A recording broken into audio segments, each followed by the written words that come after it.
All right, I'm joined here at the Managing Violence podcast by Spencer Coursen. Spencer, thanks for joining us.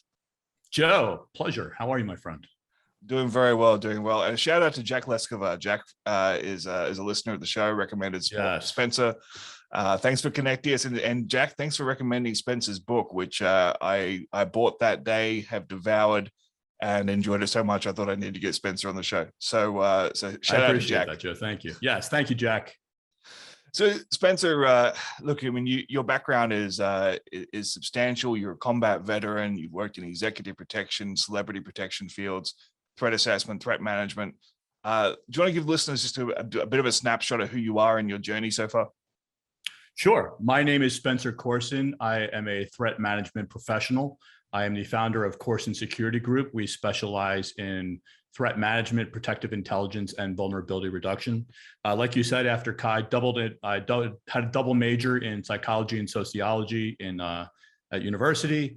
Wanted to go work for the Secret Service or the FBI at that time, had an internship with the Justice Department, and they were like, well, you know, you need a couple of years post-collegiate experience before you can just roll into the government. Why don't you go into the military? It'll make for a nice lateral transition. You get your weapons and tactics, security clearances, what have you.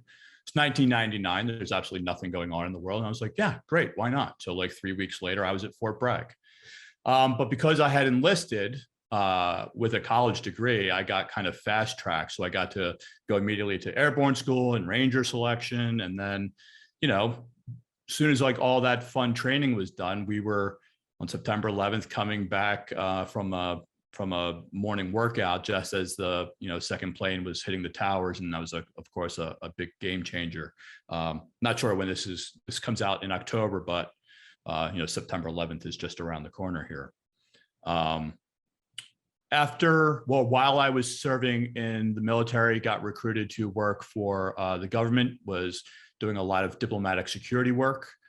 Did about 300 protective missions to 163 different countries in about a 10-year span, and then was recruited to work for Gavin DeBecker and Associates, who of course we both know well, author of The Gift of Fear, where I was his deputy director of protective services.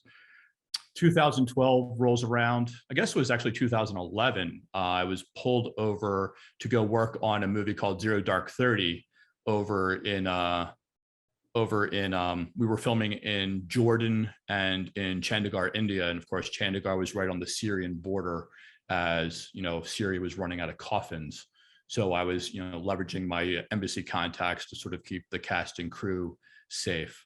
And it's funny, like if you Google me today, it still comes up as like Spencer Coursen actor, because there was an actual canine named Cairo on the actual Navy SEAL raid.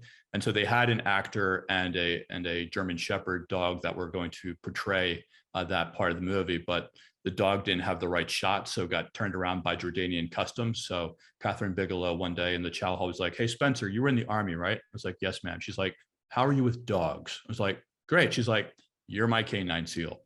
So if you happen to be watching Zero Dark 30 and you don't blink for that 1/10 of a second that I'm actually on the screen, I'm the one that's on the other end of the leash of the dog as he's jumping on and off the helicopter. I will say when I first Googled you, I did see Spencer Coursen actor, and I was like, interesting. I have tried to get it changed so many times, but what are you going to do? Of course, then 2012 happened, which was here in America, the tragedy at Sandy Hook. And both of my parents were teachers. And when you have family and friends who are, in fear and asking for help, you want to do everything you can. And I realized in that moment that while, my particular skill set and the skill set of my peers were being ultimately employed by that top 1% of the world's elite, the other 99% of the world, still wanted to be, still deserved to be protected. Because, like I say in the book, while not everyone will know the luxury of having their own protective detail, everyone deserves to be protected. And so COURSEN Security Group was born from there, because what I wanted to do was still provide services to the private families and the high net worth clients, but I also wanted to make sure that I also had time to work with domestic violence shelters and student athletic groups and the more local in need concerns. And the book, The Safety Trap, is really ultimately an extension of that, because, most people won't ever need a Spencer Coursen in their life to help them, reduce risk and prevent violence. But every single one of us every single one of us will at some point be targeted by harm or disruption or what have you. And I think one of the things that gets a lot of people into trouble is that they don't necessarily make the wrong decision, but they don't necessarily have all of the information to make the correct decision. And so this book is really a compilation of protective strategies to help you live your very best life the safest way possible. Yeah, that's awesome. It's a great summary, but one thing that really grabbed my attention was just the title, The Safety Trap, and then and then like early on in the book you explain what a safety trap is. So that's a phrase I hadn't heard before, and it's a concept that as soon as it was explained, it made all the sense in the world to me. So what is a safety trap? Sure. The safety trap, in its essence, it was a term that I came up with a few years before writing the book to sort of explain to my clients how sometimes feeling safe is the most dangerous thing we do. Because as our fear goes down, our risk goes up, because as our vigilance goes down, we're not paying attention to those pre-incident indicators. And it's very easy. We are at our core emotional creatures. And so safety, like the biggest difference I would say between like safety and security is that safety is ultimately a feeling, whereas security is a state of being. So if you were to, extrapolate this to something, very simple, like an umbrella, the canopy above you, which is like keeping you warm and dry from the rain that's falling down, is the security. But knowing that that canopy is working as it's expected to is your safety, because you're warm and dry underneath.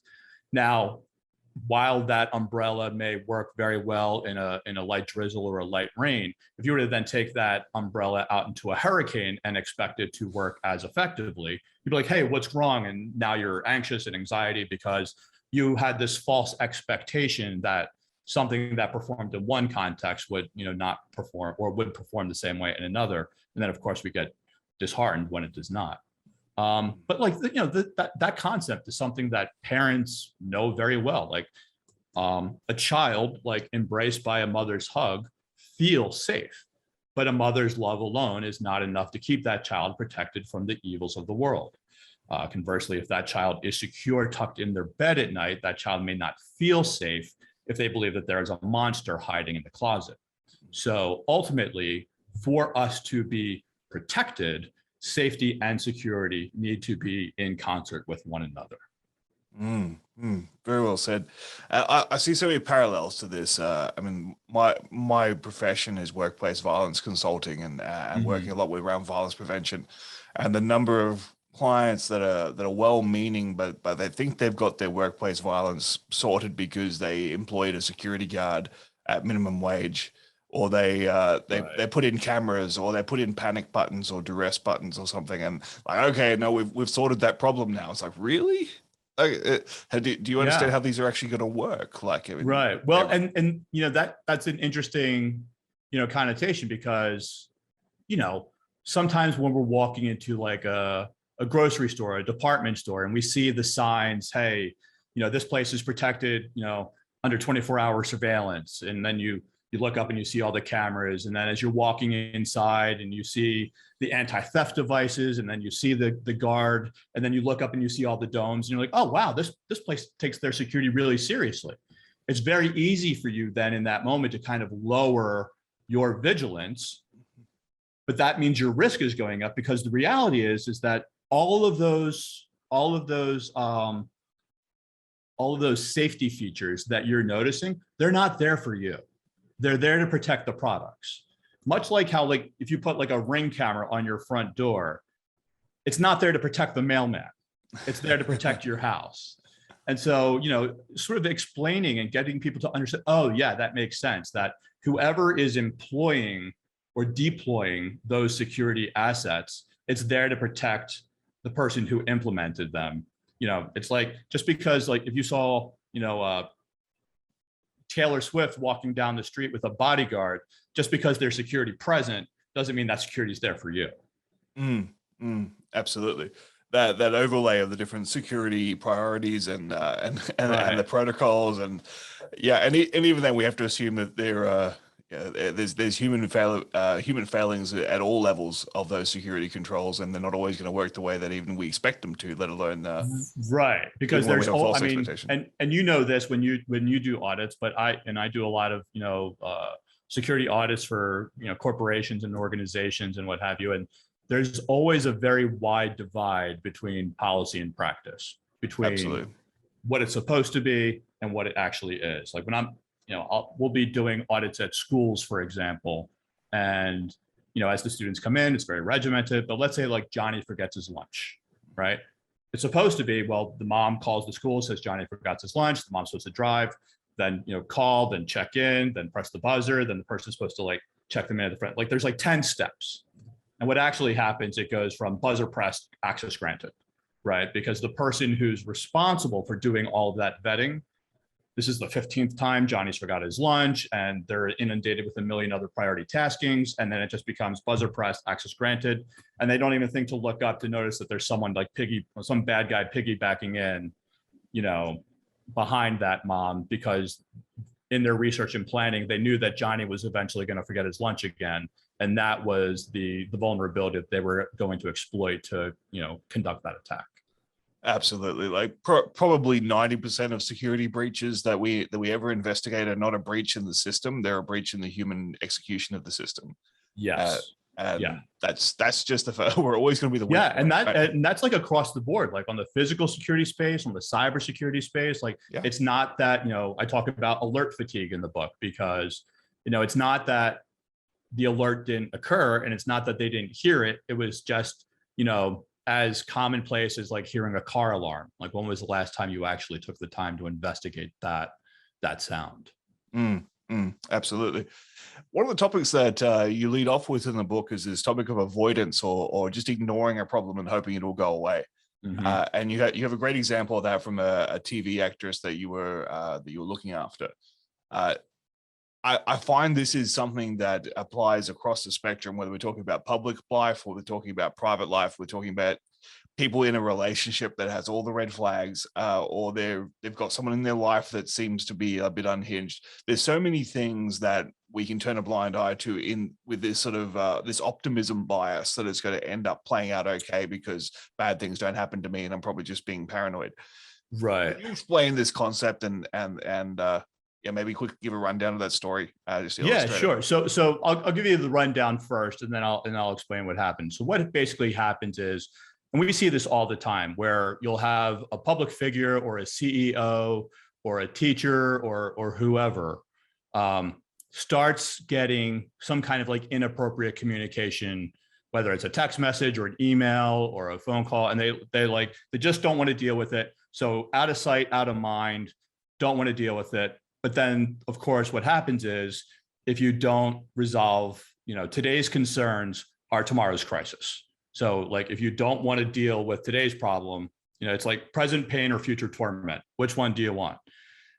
Because the act of avoidance is a very natural, ingrained, learned, self-defense mechanism, which is, ultimately propped up by the "it won't happen to me" mantra, right? Because like you were saying, there's that optimism bias that I'm a good person and so good things are going to happen to me. If I was a bad person, I could understand why something bad would happen, but that's just not the reality of the world we live in. Most, and bad people don't usually recognize they're bad people. So it's you might actually be a bad person as well, just so you know. 100%. We call them sociopaths. But, like I was saying, so what happened is this particular TV star was getting these communications from this fan who was being obsessive and explicit and what have you. And so she just didn't want to deal with it. But then, a couple of days go by and she doesn't hear anything, but it's because she's got them blocked and going to this junk folder. And then a week later, it's out of her, everyday thoughts. And then a month later, it's out of her head completely. And then, of course, 6 weeks later, she's filming outside for a part of a TV production, and this guy shows up. Now, he had been communicating his intent to stage a confrontation with her all along. But because she had chose to avoid those warning signs, because she had chosen to ignore those pre-incident indicators, she was then forced to confront that crisis because she chose to not address that concern at the onset when it was at a distance and at its most easily manageable and resolvable. Because a lot of times when we just choose to ignore something, what we're really doing is just giving it the room to grow. And one of the things that avoidance kind of, is this going to turn into something? Like, you don't know. It's probably a very low likelihood, but when it's happening, it's 100%. So wouldn't you rather know that going forward rather than being caught off guard? Like, no one fears that which they know well, but so many of us are looking to, and this I think really comes down to the underpinnings of avoidance, is that we are not comfortable being uncomfortable. And if we just take a few minutes to realize, oh, this is a very easy thing to learn and adapt and to improvise and to overcome, we can, alleviate and eliminate so many potential problems. But when we simply, hope that nothing will happen and then solely rely on the first responders to save us once something does, we kind of, put ourselves into a safety trap. That avoidance and denial, and you said quite perfectly there that people just don't like to be uncomfortable and thinking about bad things happening, or thinking that this annoying creep is not going to go away is an uncomfortable feeling. And when you don't have expert knowledge, or you don't have an expertise in it, or you don't have any education in it, it's very easy for your mind to run away with very scary thoughts about how this might play out. And those thoughts are uncomfortable, so we tend to just block those out. And it's like you're either in complete denial or complete panic, and there's no real middle ground of these are logical things I can do to control this, or I'm going to reach out to someone like Spencer Coursen and get advice on how to handle this. Right. And there's also a big difference between the types of stalkers that the everyday person would encounter and the kind of person that a public figure would encounter. The everyday citizen tends to know who that stalker was. There was some kind of, like, they worked together, they saw them at the gym, they were the delivery guy. There was some kind of either an unrequited advance or an unrequited someone asked you out and you said no, or you went out and it didn't work out and there was a breakup. Whereas with public figures, there's a real factor of mental illness at play, because it's not that those people saw you and liked you and you went out one time and you had a great time and you wanted it to be the love of your life and they didn't. It's that they have no real relationship with you, and they believe mentally in their head that, like, when you're saying your lines, you're actually talking to them. And so the rationale, whereas you can, it's very easy if someone is in your interpersonal dynamic to avoid them and cut them off because they're not going to keep reinvesting an effort that's not going to have any return on that investment. It's completely different for the impersonal, mentally challenged individual who doesn't pick up on those nuances and on those indicators, and they actually may think, oh, you're ignoring me. That's because you want me to double down on my efforts to prove to you how much I love you. And so, people may avoid something and then go on Google and be like, oh no, Cosmopolitan says I should just not answer the phone. When actually you may not want to answer the phone, but you also don't want to block that call, because then we're not going to know how many, threat assessment is ultimately like a time and information driven modality.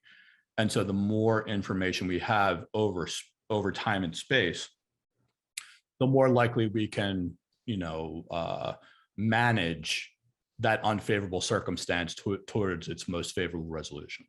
Mm, mm. Moving on to a different topic, because I found myself I listened to your book as an audio book. I also bought the Kindle as well, because I find that if I really enjoy a book on audio, I have to get it in a form that I can reference again as well. So I end up double buying books that I like, which is probably an expensive problem to have. But well, I will make sure you get a signed copy of the physical book too. Oh, there we go. So I have 3 copies. That's brilliant. You joined an elite club. I think Never Split the Difference might be one of the few books I have 3 copies of. Because great book. I have it. That's actually right there. Yeah, right there in your background. Don Voss, great book. But I remember distinctly. I was listening to this section of your book while I was walking, and I found myself like physically nodding, and I thought I looked like a crazy person because I'm nodding while I'm walking. You were talking about run, hide, fight. Okay, so we're talking about the active armed defender, active shooter situation, and I have massive issues with run, hide, fight as a concept. And I like run, hide, fight significantly better than the Australian model, which is escape, hide, tell, right? So I think run, hide, fight is superior to escape, hide, tell. I really dislike escape, hide, tell, but I also don't like run, hide, fight. So let's explore what is wrong with run, hide, fight in your view. That it has basically been dumbed down to run to your hiding spot. Yes. Which is not at all what it was. So for people who may not know the origin of run, hide, fight, here in America, it stems from military application, SEER school, search, evade, resist, escape, where pilots and special operators are taught how to, if they're taken prisoner of war, to resist interrogation and then ultimately escape, evade, and if necessary, retaliate. So if you are a pilot or a Green Beret or a Navy SEAL or a Ranger or whatever, and you're taken prisoner and you get the opportunity to escape, great. Then you are going to run as far and as fast as you can, putting as much time and distance between you and the enemy, getting with each step you take closer to friendly forces. Now, if you get to the point where you are too tired and you can't possibly take another step forward, you will hide, you will camouflage yourself, you will regain your strength, and then as soon as you are able to, you will get up and continue on with your mission. Now, in the process of escaping, if you are then confronted by the enemy, you will fight like your life depends on it, because it absolutely does. So that is the framework from which, so escape, evade, retaliate was then turned into this cottage industry for schools to employ for their students. The problem is that run, hide, fight is a great practicum for an individual, but it is a horrible construct for a collective, especially a collective like a school or a business, which cares more about accountability than they do about survivability. Because what you see a lot of times in schools is that these police-aligned authors come in and they want to keep the threat contained, because the police are not responsible for your personal safety. They are responsible for the public's safety. And so if there's a bad guy in the mall, or if there's a bad guy in a school, or if there's a bad guy in the shopping mart, they don't want everyone fleeing so that that potential violent offender can then go off and spread that mayhem elsewhere. They want that to be contained in an easily identifiable and cordoned off area of operation, so that they can effective an arrest and also keep the rest of the area safe. But that does no good for you as an individual, because what that basically has become is run to your hiding spot, where you're going to go cower in a corner. And the thing is like so many of these like schools and businesses, it's not like they're hard structures, right? So like watch a John Wick movie, like bullets travel through doors and walls very easily. And, you know, not only that, but it's like one of the reasons that so many schools and so many workplaces are attacked by insiders is because the pathway to violence, there's a grievance, which typically is manifest at the school, where the ideation that they can do something about it is first realized, where research and planning is disguised as their everyday activity, where they don't really need to breach any kind of a perimeter because they're supposed to be there. And so the last were, those gunshots are ultimately like, can you hear me now? Because so many of these students and so many of these, disenfranchised workplace people, they just don't have the emotional intelligence to ask for help. And so they act out in such a way that would indicate to a threat management or a threat assessment person, oh, these are behavioral anomalies that are outside the baseline that are indicative of a pre-incident indicator of harmful ideation or violence. And so once you can pick up on them, but what we really have is these students act out in school and then they're sent to detention, right? It's punitive. And what are they told? Hey, just sit here, be quiet, don't talk, because no one here wants to deal with you either. And then this rage and this frustration and this grievance and this ideation continues to build and build and build. And then the next thing you know, it's, can you hear me now? But the thing with the run, hide, fight is that they've now participated in these safety lockdown procedures. So you've basically just like made their attack plan that much more effective, because now they know exactly where everyone's going to go. They know exactly what everyone's going to do. And all they have to do is now just take that insider information and apply it to their attack plan, ultimately making it that much more effective. Yeah, it's I remember distinctly having this conversation, like, if you're concerned about insider threats, they're going to know your procedures. And I had a client say to me, like, do you think they put that much thought into it? It's like, this is the only thing they've been thinking about for the last however long, right? Right. And not only that, but they're studying from the success of people who have done it before. Absolutely. Oh, look at the notoriety that they came. Look, their name lives on forever. Okay, so they did this. I'm going to do this. Whether it's another active shooter incident, or if it's like a stunt on a football field or on a pitch or whatever, like successful stunts are the teaching tools of terror, because they're like, oh, I just have to do this. Oh, okay. And then they just keep building up, upon that. Now, which is not to say that sheltering in place does not have its appropriate purpose. There was a school not too long ago where there was like a liquor store was being robbed, and the bad guy was engaged in a firefight with the police. The school initiated its lockdown, which they should do. And then as the bad guy was running from the police, tried to get into the school, but couldn't, because the school was locked down, because the threat was external to the school, which made locking down the school the right thing to do, because the threat was outside, you're safe inside. If the threat is inside, get outside. Because here's a perfect example of where this went wrong. Washington Nationals baseball team playing a game in Washington, D.C. This is probably about a month ago now. There is a shooting outside the stadium, but the third base manager of the Padres thinks that the shooting is inside the stadium. So he has his team run into the dugout, which of course incites the panic of the fans. So all the fans think, oh, there's something bad in the stadium. We need to get outside. And now they're just running into harm's way. So what I always tell people is, like, if you see a threat, act. But if you think you hear something, or if someone's telling you something, like think about it, because like you don't want to just like follow the lambs to the slaughter just because, like we were talking about before, it'll make you feel safe, because feeling safe is ultimately what's going to get you into trouble if that decision is going to have an adverse effect on your security.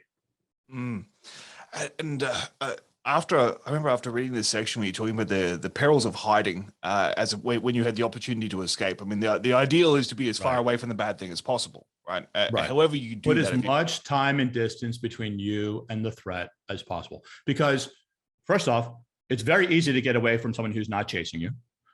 But also, it's very difficult to hit a moving target. And so which would you rather be? Like, which is harder to hit?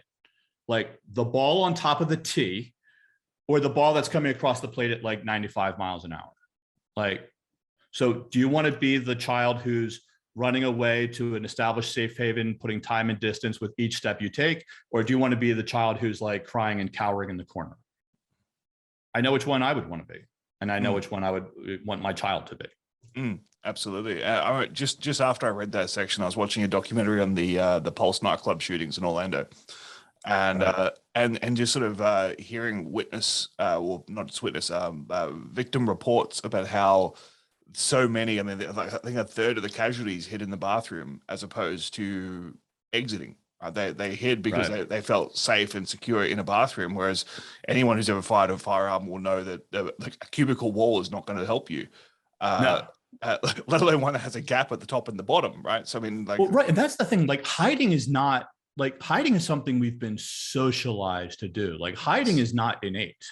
Like, fight or flight, freeze or fawn, like those are innate, trauma responses. But hiding, like, we're not, we don't have like cloaking, like we're not chameleons. We don't blend in with our environment. We're like big, obvious, cumbersome, meat bags that are just like waiting to get punctured in a high stress environment. So like, do everything you can to, really put yourself in a position. And here's the thing. It's like, it's not that like people like need to live in fear that, oh, every time I go somewhere, like, but like, when you get in your car, like you put your seatbelt on because it's a proactive way to keep yourself safe in the event you should get into an accident. If you walk into a bar or if you walk into a restaurant or a movie theater, like you should know where the exits are and you should know which way, like the more you can mentally like project what you will do in it, should something happen, the better you're going to be, because now your mind is already like, like with sports psychologists, they're always like, visualize the, the bat hitting the ball. Like when we're on protective details all the time, we're like, hey, sir, just in case if anything bad breaks out, we're going this way. All right, cool. Thanks. Now I know. Because once you like have a plan, know where to go, know how to get there. And if you can just do that, like everywhere you go, it no longer becomes that burden of fear. It literally grows into a strength of empowerment, because now you are actively participating in your own protection. And the more, like, all most people really need to stay safe is a healthy sense of skepticism and a moderate dose of vigilance. But what we cannot do is live on this fringe of the pendulum, swinging between complacency where nothing's going to happen to hypervigilance where now we're patting down grandma at the ballpark. Like, a move to the middle is everyday safety requires the participation of everyone, and that's a very simple price to pay for the liberties and the freedoms which flow so freely from peace. Beautifully said. I think I mean, one of the things that I talk about a lot is this idea of mental blueprinting and giving yourself options and a memory of something to do, because my experience is under critical stress, people can't think of new things. Like they can't create new plans when they're under stress. So you have to create those plans in times of peace or calm. And the analogy I use often is like a filing cabinet. Like, under stress, your brain is going to dig into that filing cabinet to find the appropriate response. If you've done this thing, like if you've done a full realistic emergency drill with lights and sounds and ambience and all that kind of stuff that we like to do, like when we have high budget training, like that is almost like the file with the answers is this bright pink fluorescent neon. Like, you can pull that file very quickly. If you've done sort of like a classroom training, then like the document is still there. It's just a little bit harder to find. And if you've mentally blueprinted it, you've even just thought about where the exits are, like the document's in there. It might be a little bit harder to access, but it's still in there somewhere. Whereas if you've never even thought about it, your brain is eventually just going to get to the back of the filing cabinet and go, I don't know, make shit up. Like you're going to do something similar. No, I could not agree with you more. There's a phrase in Ranger School. I'm probably going to mess this up, but it's along the lines of, in combat, a man's brains turns to water and runs out his ears, and he relies on pure instinct alone. And it's not like, we're not talking about innate instinct. We're talking about like muscle memory. Like, okay, I know how to do this. Okay, it's tools in your toolkit. Like, everyone knows how to use a hammer. Everyone knows how to use a saw. Everyone knows how to use a screwdriver, but not everyone knows how to use a tourniquet. Right. So if you're not familiar with using a tourniquet, like, you're not going to go to the tourniquet as it being your, if you know how to use a Band-Aid, but you don't know how to use a tourniquet, and you see someone bleeding, you're going to go with what you know, and that's going to be the Band-Aid. But the Band-Aid's not going to get the job done.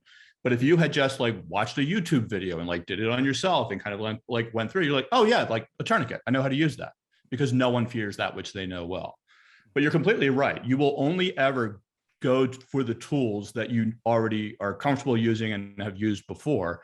And then you can maybe use those tools in new and improvised and unique and special ways. But what you're not going to do is go for the tool you've never used before. Like I can't tell you how many times I'll do like a family residence plan, and I'll go into the kitchen or the the pantry or whatever, and I'll see a fire extinguisher and be like, "Hey, when was the last time you guys practiced with this?" And they're like, "Never." I'm like, "Okay, so you want the first time there's a fire for this to be a literal trial by fire? Like, why not buy two? You know, they're literally like $12. Buy two, practice with one, and then have the other one like ready to go and ready to to use. Like, do you understand like how to pull, point, sweep and spray? Like there's was it pass, like pull, aim, sweep, spray, right? But like how many people have actually done that? And then they're like John Travolta in Look Who's Talking, where they're like literally trying to like read the instruction label while the kitchen's ablaze, trying to figure out how to get it done. I remember one of the most stressful job interviews I had in the early part of my career. I was I'd been involved in security for a little while. I think I was maybe like 23, 24. So I'd been working for about 3 or 4 years. And I was applying for this job as a security and fire protection officer at a hospital because I wanted to get into their training team. I wanted to get into the healthcare training side. Yeah. And then the way in was from the inside. So I had to take this gig and did the interview. I was completely comfortable with my ability to interview for this job. And then they said, "All right, we're going to do a practical assessment." And I was like, "Oh, okay, this is interesting." They took me outside and they set fire to a computer monitor that was full of I don't know, I guess fire starters or something. And they gave me a fire extinguisher and said, "Put it out." And I was like, "I've never used a fire extinguisher before. How the hell do I do this?" And it made me realize how much we take for granted. Like the fact that every workplace I've ever worked in has had a fire extinguisher, and yet I've never used one up until that point in my life. I was like, How many people are walking past fire extinguishers every single day as a basic control, and yet have no idea how to use it? Or Joe, here's something even like much more practical. Like, when was the last time you checked the status of the spare tire in your car? Yeah. Right. Like you just expect it. Like, no, it's there. Right. Like every time I open my trunk, I see the indent of like where it's stored. But like, when was the last time you checked the air pressure of that? Like, is it actually there, or is that just like the cutout of where it should be? Because like inspect what you expect. It's sometimes just like really just a matter of like auditing yourself with honesty. Inspect what you expect, like measure what you measure they will meet. And the more that you can just listen, one of the things, I didn't want this book to be like a fear-mongering book where it's like there's dangers and darkness like lurking around every corner, and as soon as you step outside, a bad guy's going to get you.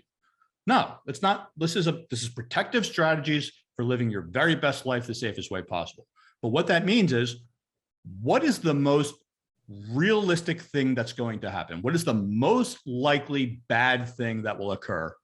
And then what are the most practical safeguards I can put into place to keep that bad thing from happening to me? Or if it does happen, to at least minimize and mitigate, the impact. And that's it. That's it. Like, we don't stub our toes on the things we notice. We stub our toes on the things we don't.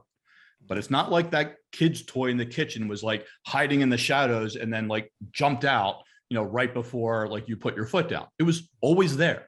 You just weren't looking for it. So you didn't expect to see it. And because you didn't expect to see it, you didn't see it. And you have that unintentional blindness. And then next thing you know, you're limping around the kitchen while you're trying to sip your coffee. I'm reminded of a story from Richard Dimitri, who's one of my early instructors, and Rich will say it's the things you don't expect that hurt you the most. And he used the analogy of like, you can go to the gym and you can do your Thai boxing, you can bang shin on shin, and it's like, yeah, it stings, but like, I mean, you're used to it, you're in the mode for it, and you don't even notice it. And then you're walking through your house at 2 o'clock in the morning and half asleep, and you bang your shin on a coffee table, and it's like you've been shot, right? Because I completely agree. Yeah. One of the things my global experience has proven time and time again is that when we don't expect to see danger, we simply fail to see the warning signs that something bad is about to happen. But the warning signs are always there, and staying safe is ultimately about not just training ourselves to see them, but allowing ourselves to see them. Just like not having those blinders on, just allowing the information to come in, to be present, to be mindful. You know, so many people are like, when I talk about like situational awareness, they're like, listen, I'm not a soldier. I'm not James Bond. I'm not Ethan Hunt or, you know, Jason Bourne. I'm like, no, you don't need to be, but you like situational awareness is really just mindfulness. It's about being present. It's about participating. It's about being aware of your surroundings. It's about, you know, knowing that if you're walking from a supermarket to your car, that is a natural transition zone where psychologically you're more likely to project forward to what you're about to go do or reflect back to what you just did because you want to make sure you're not forgetting or missing anything. But just having that presence of mind, oh, I'm entering a transitional zone. I want to just start looking around and, okay, blue car, guy in a black shirt. And if this guy in the green hat's acting a little creepy, I'm just going to look at him and go, green hat. Because if that was someone who had some kind of like nefarious intent to harm us, now you have just eliminated their anonymity and they're going to go after someone who's going to give them a better target. And if that person is not a threat, they're probably going to play along with your game and go, well, hey, blue shoes. And, you know, and now there's strength in numbers because now, you know, there's everyone is looking out for one another. But, you know, it's not like, this isn't The Farm. This isn't Spy Game. This isn't the secret squirrel, like, you know, brotherhood of, you know, like using your spoon to see who's behind you. It's just participating in your own protection. It's about being present. It's about being aware. It's about trusting your instincts. It's about trust, you know, it's trusting your instincts. It's being aware. It's having boundaries, and it's being willing to participate, not be too polite, and perhaps be a bit disagreeable when the time if and when that time should arise. It's a really great segue to the last thing I wanted to talk about, which was the individual responsibility to take control of your own safety. And the reason I want to bring that up is because you make it's a tragic story, and obviously at time of recording we're a couple of days shy of the 20-year anniversary of 9/11. And the story of workers that tried to evacuate that were turned around by a security guard operating under, you know, I guess their authority. False authority is huge. Yeah, so false authority, or this assumption that authority figures are going to save us, when you know, this authority figure in this guy, like, literally had no authority whatsoever, but people died because they listened to the word of a supposed authority. Right? Yeah, and I don't know how it is in Australia. It's been a while since I've been back on that side of the world. But like here in America, like if you go to like a football game or a soccer game or a sports match, there's a bunch of people like in these like yellow or blue or black, and it's got like security on the back, right? I wish they would stop calling them security and either call them like an ambassador or protocol or logistics or whatever, because just because that person who's like tearing your ticket in half and can be like, oh, sweet 100, it's that way, doesn't mean that they can like give you effective instructions in a crisis situation that you will literally have an impact on whether you or not you survive. But in the absence of leadership, people will gravitate towards strength. And when you are, you know, you're someone who isn't that well trained, isn't that well educated, is making like $10 an hour, like you want to like prop yourself up and be like, oh no, I'm gonna take charge. And then you ultimately like probably wind up doing more harm than good. And so I think it's important for the everyday citizen or the everyday participant to be like, listen, anytime someone is giving you instruction, whether that be for like your child's school or if you're at a stadium or whatever, like, why are they telling you what they're telling you? What is like, and then if it doesn't feel right, like feel free to make your own decision and go against the grain. Like never go to the evacuation point. If everyone is like running out one set of doors and you see another set of doors on the other side, I'd probably take that other set of doors, because, you know, it's very easy for people who aren't inoculated or conditioned in those high stress, you know, real world combative environments to, you know, like when you're walking down the street and you hear an airplane and then you look up and you think it's over there, but it's really over there. And it's because the acoustics of the sound bouncing off the building. Like gunshots are the exact same way. They like bounce off. So it's, trust your eyes, but question your ears. And just think, like, if you are not in a situation where you are immediately being targeted, you have time to assess and address the reality of the situation and participate in your own protection, and to make smart decisions that will ultimately help to ensure the certainty of your own safety. Absolutely. You can't outsource that responsibility. And at the end of the day, your intuition, your gut feeling, you're the one that's going to be responsible for the safety of you and your family. And if you're going to trust a guy who's on minimum wage, and having been that guy on minimum wage, like, this is not an indictment of security guards, but it's the reality is, like, you still have the responsibility to look after yourself and to do what you feel is right. And while it'd be nice if we could trust everybody that they're all going to be highly trained, we know the reality is they're not. Right. It's one of those things. It's just another thing that we have to kind of, as human beings, I think, take responsibility for, like everything from start to finish, right? Do you have current first aid training? Do you know how to apply a tourniquet? Do you have are your CPR skills up to date? Does your family know how to evacuate your house if it was on fire? Like, these kinds of things that are pretty basic 101 stuff. People sort of negate it because, especially if you live in a first world country, we talk about this a lot in the Australian context, because, like, we know that if we call 000, which is our 911, if we call 000, the police will come, right? And they're not likely to kill our whole family because we believe in the wrong religion, right? We know that if we call an ambulance, the ambulance will come, and it will be it'll either be free or very cheap, right? So we're not going to be paying this off for generations. We know that if something's on fire, very highly trained people with very expensive equipment will be here very quickly to put that fire out. So because we have those safeguards in place, people just tend to be naive to any risk because they feel like people will come to save them.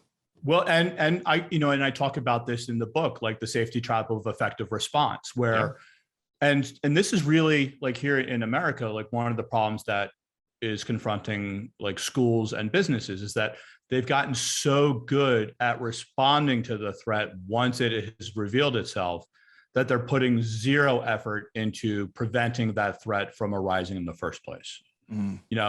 Giving a fire truck faster engines is not going to prevent the fire from starting. It's just going to make it more effective at putting the fire out.